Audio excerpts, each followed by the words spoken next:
I'm Rob Moore. I'm Lee Moore. This is the Chinese Literature Podcast. Who do we have today, Rob? Nobody, Lee. It's just you and me. Oh, man. I know, again. Actually, no, today we're kicking off our podcasting season with, at least in our circle, a celebrity of sorts. Lucas Klein, who is teaching in Hong Kong and is, at least in my opinion, because I've had to write about him and review him at that rate, one of the better translators working in contemporary Chinese literature.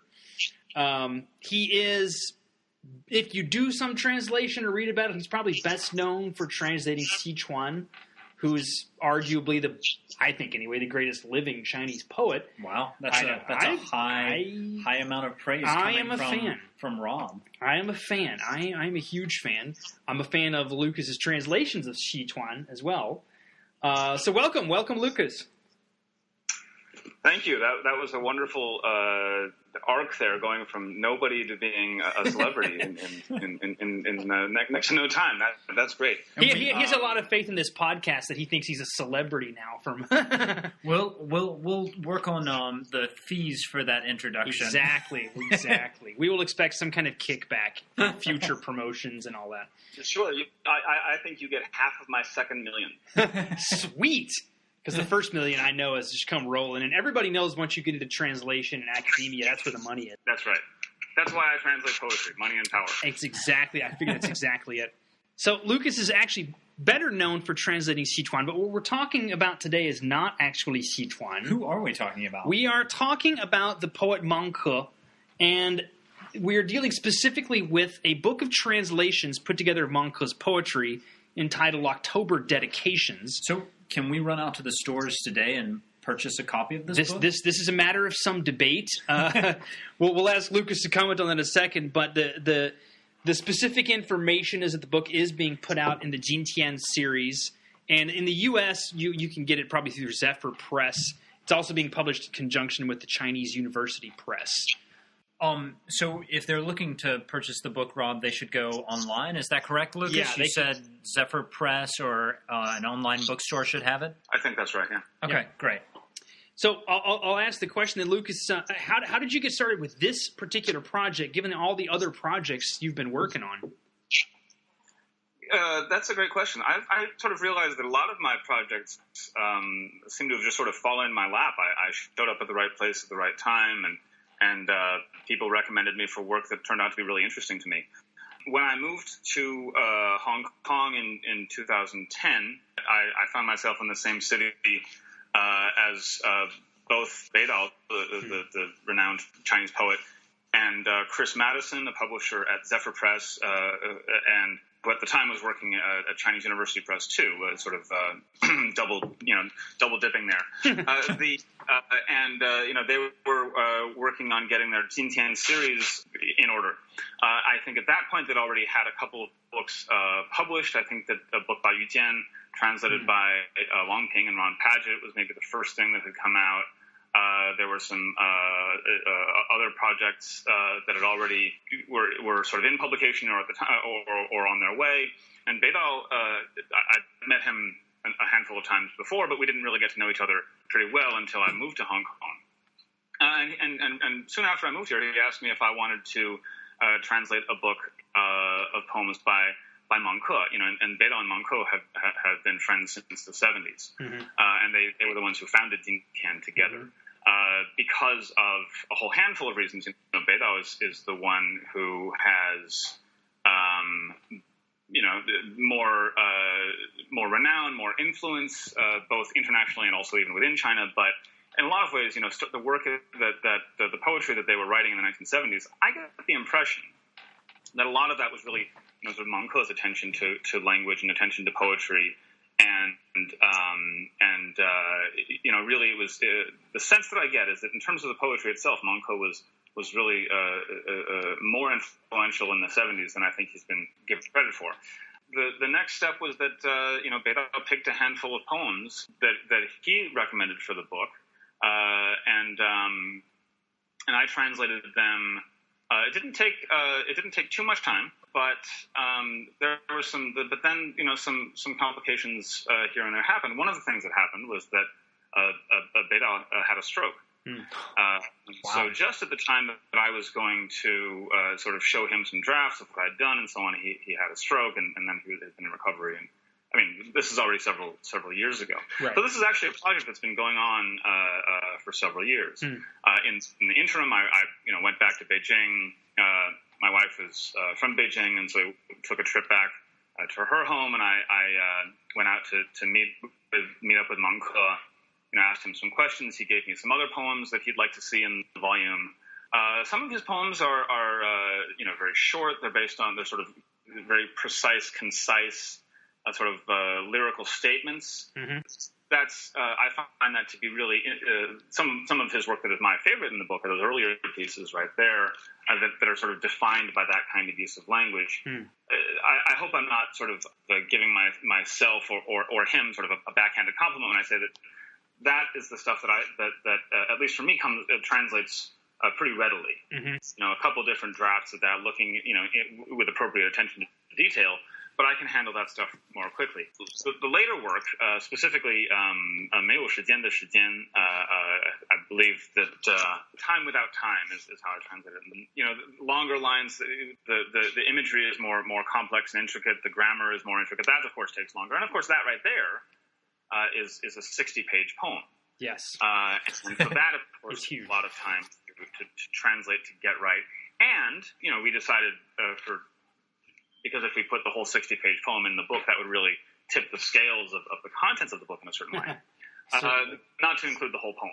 But I don't have a good ability to sort of read a poem and tell you if I think it's going to be good in English before I've translated it. Right. So I translated the entire poem, the entire 60-page poem, and got that to a place where I thought it was pretty good. And then I decided on the poems, the sections of the poem. How long does it take to translate a 60-page Chinese poem for you? So if you want to give me one poem to translate, let's say one poem that's 10 to 20 lines, I can do a draft of that in half hour, an hour, something like that. I'll do a draft, I'll read it over, I'll clean it up, but then I'd like to let it sit there and come back to it after a few days. So if you're commissioning this for me, I'm not going to send it off to you just after one day. Right. I wouldn't do that. So it's kind of similar to the writing process in that you kind of do it, maybe have a couple of drafts, and then leave it? Absolutely. I think it's a little more complicated than the writing process because all I need to say if I'm writing something on my own is, does this sound like me? If I'm translating Mang, then I want it to sound like Mang. Right. If I've only done one poem, then I don't really know what Mang sounds like. And so it's actually harder for me to translate one. If you commission one or two poems from me, that's take me, no less sort of mental anguish than if you translate, 10 or a book or whatever. If I have the space of a book to work with, and I can develop that voice, or I can get a sense of the poet's voice better. And that's another reason why I want to translate the entire, 60-page sequence before I start time without time, before I go back and make the excerpts and so on. Let me ask you let me ask you a quick follow-up question, if I can just jump in, because one of the questions that interests a lot of people is it easier or harder to translate poetry by someone you've actually interacted with and talked with? For me, it's easier. Okay. For me, it's easier.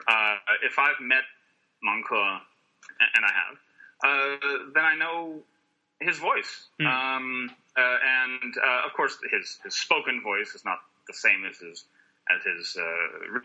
written poetry voice, but there's a relationship there, and I can sort of use that relationship to or I can sort of insert myself into that relationship, and here's my experience with that person. This is the sort of the tone I get from him. This is his sense of humor. That these are the things that this is the way that he vocalizes. So, Lucas, we just talked about the Mang project as a whole, and you've also done a lot of translation work with Sichuan, which kind of puts you in the contemporary realm. When most people think about Chinese poetry, they think about Du Fu, Li Bai, sort of the classics, kind of like someone who thinks about Western lit would start with somebody like Shakespeare. And I've read some of your other scholarship and work, and you clearly are pretty well versed in a lot of different eras. Why translate the contemporary stuff and not go earlier? I think that's a great question. before I get into a longer answer, what I will say is I'm also translating, some Tang Dynasty poetry as well. I have translations of the Shangyin that are going to be forthcoming in a book published by New York Review Books, edited by Chloe Garcia Roberts. There are a couple of reasons why I also focus on the contemporary and why people might get the impression that I do contemporary more than pre-modern or medieval poetry. One of the reasons that I translate contemporary Chinese poetry is that I like it, and I believe, and I think it's important to share that with the English-speaking world. Once you start doing that, then all sorts of other sort of pressures show up, and you meet people and they say, hey, how would you like to translate this book? And you can't really pass up that opportunity. And so you go for it. The Shangyin is not giving me quite as much pressure. He doesn't email me as often. Occasionally, just once in a while. Yeah. And neither does his agent, right? Or neither do his friends. And also, it does take longer for me to get to really figure out how classical Chinese poetry should sound in English, right? While on the one hand, the difference between, you mentioned Du Fu and Li Bai. On the one hand, I mean, that's very obvious to anybody who's reading Chinese. Stylistically, they sound very different. On the other hand, those differences don't quite show up in translation, without more work on the part of the translator. There's a greater leap that you have to cross from classical Chinese into modern English than there is from contemporary Chinese into modern English. It doesn't matter if you're dealing with prose or poetry or whatever, but especially with poetry, that difference is greater if you're crossing not only the difference between languages, but also the difference between time periods.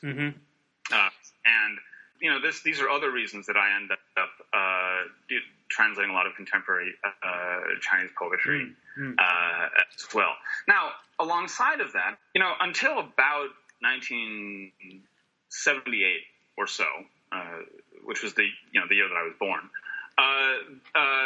In English, classical Chinese poetry meant something. It was associated with the avant-garde in English poetry, right?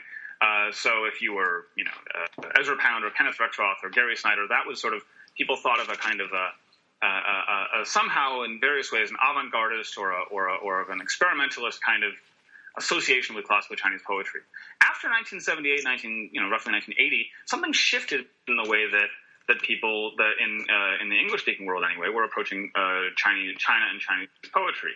And a lot. I think Gaigo Kaifang reform and opening up, the normalization of relations between China and the U.S., the availability of Chinese writers to travel and so on after the 1970s in ways that they hadn't before. Also, the quality of the work itself. That brought contemporary Chinese poetry to an international stage, and in various ways that came at the cost of pre-modern Chinese poetry. Pre-modern Chinese poetry ended up seeming much more conservative. More conservatives became interested in classical Chinese poetry, and the more experimentalist or for lack of a better word, progressive kind of English language poets became more curious about the contemporary Chinese poetry that they had not come across before. And so today, we're still seeing that. I think there is a lot of readers of contemporary American poetry. Contemporary American poets are probably more interested in what's going on in Chinese poetry now than they are in what was going on in Chinese poetry 1,500 years ago. Yeah. I think that there are, in some ways that's a good thing, in some ways that's kind of a sad thing. I try to bridge that gap in my translations and my scholarship, but I also, but that also risks giving the impression that I care about one rather than the other. The fact of the matter is I care about both quite a bit, and I do want to spend a lot of time in my scholarship drawing the links between these, right? What do contemporary Chinese poets learn from the past of Chinese literature? Yeah. I find that a pretty interesting question. Yeah. And in various ways, that question sometimes helps my translations too. Yeah. So this is actually a good segue into a specific poem we wanted to talk about, which is Even After Death We Grow Old. We're going to be using strictly the English because most of our listeners we've experienced anyway have a little less access to the Chinese language original. This is a poem that I recently talked about with a class full of students, actually two classes full of students, and one of the grounding questions comments we were using is actually from your translator's forward, but you sort of just summarized it yourself, so I'll just kind of refer to it. And you mentioned that Mang in a lot of ways is not a throwback, but he recalls an earlier and more subtle period of writing poetry. And my students really picked that up in we were looking at the Dufu poem Spring Scene, Chunwang, and we were looking for parallels in there. So, even after death we grow old, your translation is arranged in couplets. Dufu also wrote largely in couplets. There's some structural similarities, but how would you place the two together, the Dufu and then the even after death we grow old? So let me sort of wind myself up to answer this question by going back to that moment in the preface. So I believe that what I say there is that, so I'm quoting Lowell Dittmer and then Chen Ruoxi. Chen Ruoxi was a Taiwanese author who moved to China during the Cultural Revolution and then left. She was not, turns out she was not as pleased with the Cultural Revolution in China as she thought she would be. No surprises. But then, also had this one essay that I thought was very interesting, analyzing language, and she called it, talking about language inflation during the Cultural Revolution. And I wrote that Mang was writing against this linguistic inflation, and especially in his earlier pieces, that sort of focus on the detail and non-inflated language, I find is one of the most interesting things about his poetry. I do say, and I make this, and I quote them by saying that, they say that Chinese poetry or Chinese language had always praised this kind of concision and honesty or sincerity, and I think that that's a nice point, although I've read lots of pre-modern Chinese work that I just don't think holds up to that standard. And so there's any number of writings from the classical language tradition that are full of sort of overblown statements or inflated language too. So there's a level at which we should probably be suspicious of that claim that they're making about pre-modern Chinese language and literature. Nevertheless, there is at the same time a tradition of conciseness and precision and so on that Mang may himself be drawing off, consciously or unconsciously. Reading this poem, I'll have to say it's very hard to summarize what it's about because it's such a kind of it's just on the level of symbolism and imagery. That's all the kind of that's mostly where the meaning of the poem is, which is one of the things that I find so fascinating about this particular poem and Mang in general, is it's just kind of using imagery. There's not really much motion. I mean, I'm looking through the translation, and there aren't really that many verbs. There's not that much action, I guess is what I'm saying. Yeah, you don't see a lot of connecting phrases and verbs narrating what's happening. Yeah, which is really kind of goes back to that. I'm really glad that you're asking about this poem too, because I don't know that I have a good handle on it myself. Some of the other poems in the book, I think that I understand them pretty well. I understand what's going on. If they make an allusion that may be obscure to readers in English, I think I can trace that allusion. But this poem, it's still wrapped in a sort of a mystery to me. I'm not really sure what it's about in that way. And sometimes that's really frustrating, and you say, enough of that. No, but this one I do keep coming back to and wondering about. Can I ask what is mysterious about it? Well, look, the first line here, right? The white hair of the dead grows from the ground. Why? Exactly. What does that mean? Is white hair here? Is it literal or is it figurative? Are we talking about grass that's somehow white or discolored, or are we actually talking about someone who's we talk. What is it? After you die, your fingernails and your hair sort of still may grow a little bit. Or maybe it's because your skin is dehydrating and shrinking, and so it looks like your hair and your fingernails are growing. I don't know. Is that what's going on here? Just in the first line, right? Right. Which makes me believe. This is the second line, which makes me believe even after death we grow old. And again, I don't know how literal or figurative this is. A lot of Mang Ke's poems relate to the Cultural Revolution, right, or the experience of reaching adulthood during the Cultural Revolution. Obviously, that was very traumatic for a whole lot of people. Do you think is this metaphorical and is this what someone like Frederick Jameson would call a national allegory, where in some ways we're saying that China died at the Cultural Revolution, and here we are now, we're getting older. Even though we're dead, we're still growing older, or does this simply mean, or is this something else, right? Yeah. If I could just jump in here, one of the things that I find interesting about this, and I think the people listening who are just getting into Chinese literature for the first time, and possibly even poetry, will find this interesting, because the assumption is, if you're translating a poem, you get it down to its roots. You understand everything about it.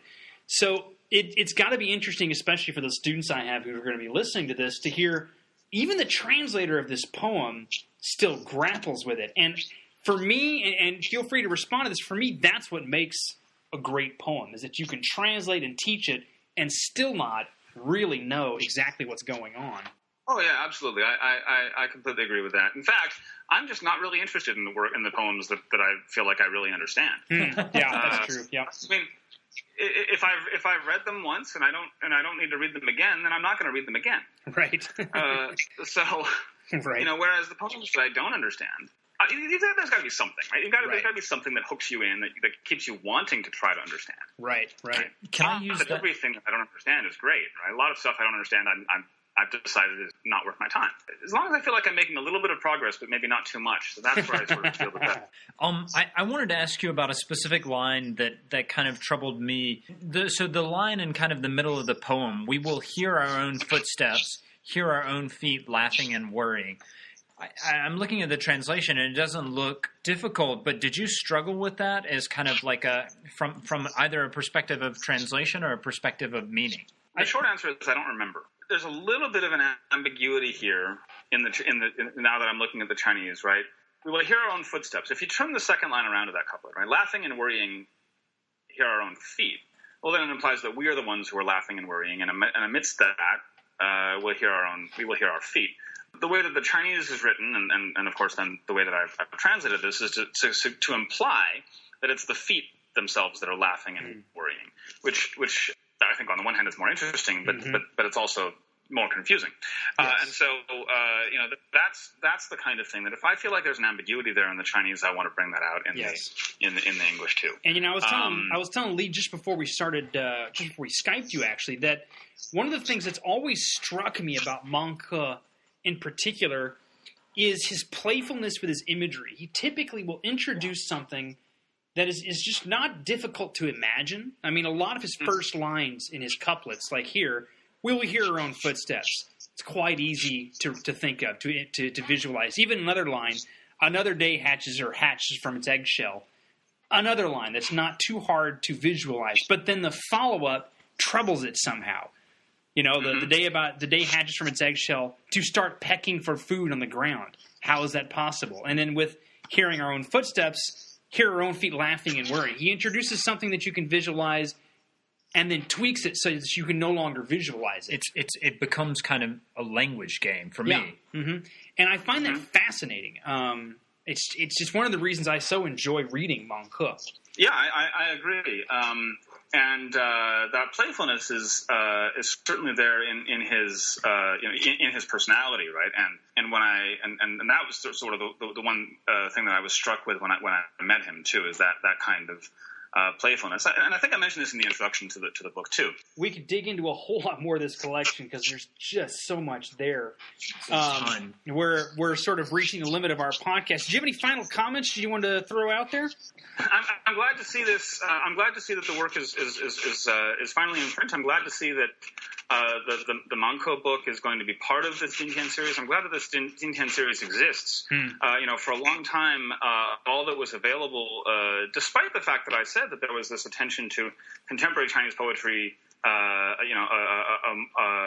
amongst the non-conservative readers readers, in English language poetry. It was a long time before there were book-length translations of anybody but a handful of writers, and so things like the Tintian series have really done a lot to expand the possibilities of what people who don't know Chinese can read in contemporary poetry. So I'm glad that it really exists, and I'm glad that that I get to be a part of that series. Yeah, I think it's a great project, and I'm glad to see this at a point where I can reach readers. I think we'll just call it at that. That seems like a good way to end, right, Rob? Yeah, but I'll just throw two things in there right at the end. Yeah. First, just remember the book is on sale, October dedications through Zephyr Press in conjunction. It's in the Tintian series. It's also in conjunction with the Chinese University Press. If you've enjoyed the podcast and you're on iTunes, think about writing up a review for us. That always helps bring people in. But the final thought I have is just thank you, Lucas, for joining us all the way from Hong Kong. It was really interesting. Yeah, it's been a real honor, Lucas. Thanks for taking the time. Well, thank you guys very much. I enjoyed it. Well, until next time. I'm Lee Moore. I'm Rob Moore. And this is the Chinese Literature Podcast.